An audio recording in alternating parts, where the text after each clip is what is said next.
Yes. Hello Tanzania, mambo vipi? Natumaini uko poa kabisa. And this is Sekela Media and I'm Grace, na nyuma ya kamera ni Zakayo TZ. Tuko hapa Dodoma Media College kupiga story na wanafunzi 1, 2, 3, na kama kawaida yetu Sekela tunakwambia kwamba biashara 101%. Tunaenda kupiga story gani? Basi leo tuna swali moja tu. Je, wewe kama mtazamaji wa Sekela Media ukipewa milioni 10 ufungue biashara au upewe kazi ya kuwa unafanya ambayo kila mwisho wa mwezi utalipwa kiasi cha shilingi milioni 5, wewe kama wewe ungechagua nini? Twende tukawasikilize wadau wa Dodoma Media College tuone wenyewe wangechagua nini. Let's go.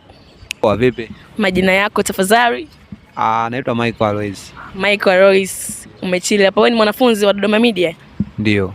Hebu niambie Michael Alois, kama wewe ukipewa kazi ambayo itakuwa na kuingizia kila mwisho wa mwezi milioni 5 au upewe milioni 10 ufanye biashara, ni kipi kimoja wapo ungechagua?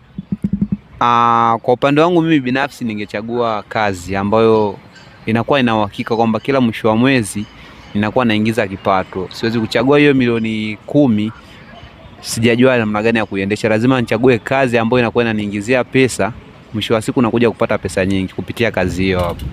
Okay, na kwa nini umeamua kuchagua kazi? Kwa sababu nakuwa sina kazi, kwa hiyo lazima nichague kazi ambayo itakuwa inaniingizia pesa.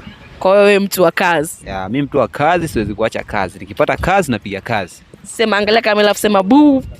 Boo. Poa. Unaitwa nani? Beatrice. Beatrice nani?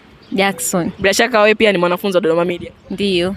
Sasa Beatrice, leo tuna swali moja tu, kwamba kwa mfano ukaambiwa uchague mambo haya kati ya haya mambo mawili, kazi au biashara, lakini biashara wanakupa milioni 10 ili kuanzisha hiyo biashara. Kazi utalipwa milioni 5 kila mwisho wa mwezi. Ungechagua nini?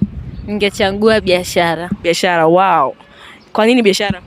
Kwa sababu biashara unaweza kuingiza kipato kwa kila siku, lakini kazi wewe unalipwa kwa mwezi, ambayo inaweza isikizi mahitaji yako mpaka ile unakuja kulipwa mshahara unabakia na madeni, lakini mpaka uje kupokea mshahara unabakia na madeni. Lakini ukiwa na biashara ninaweza kuingiza hela kila siku na nikakizi mahitaji yangu.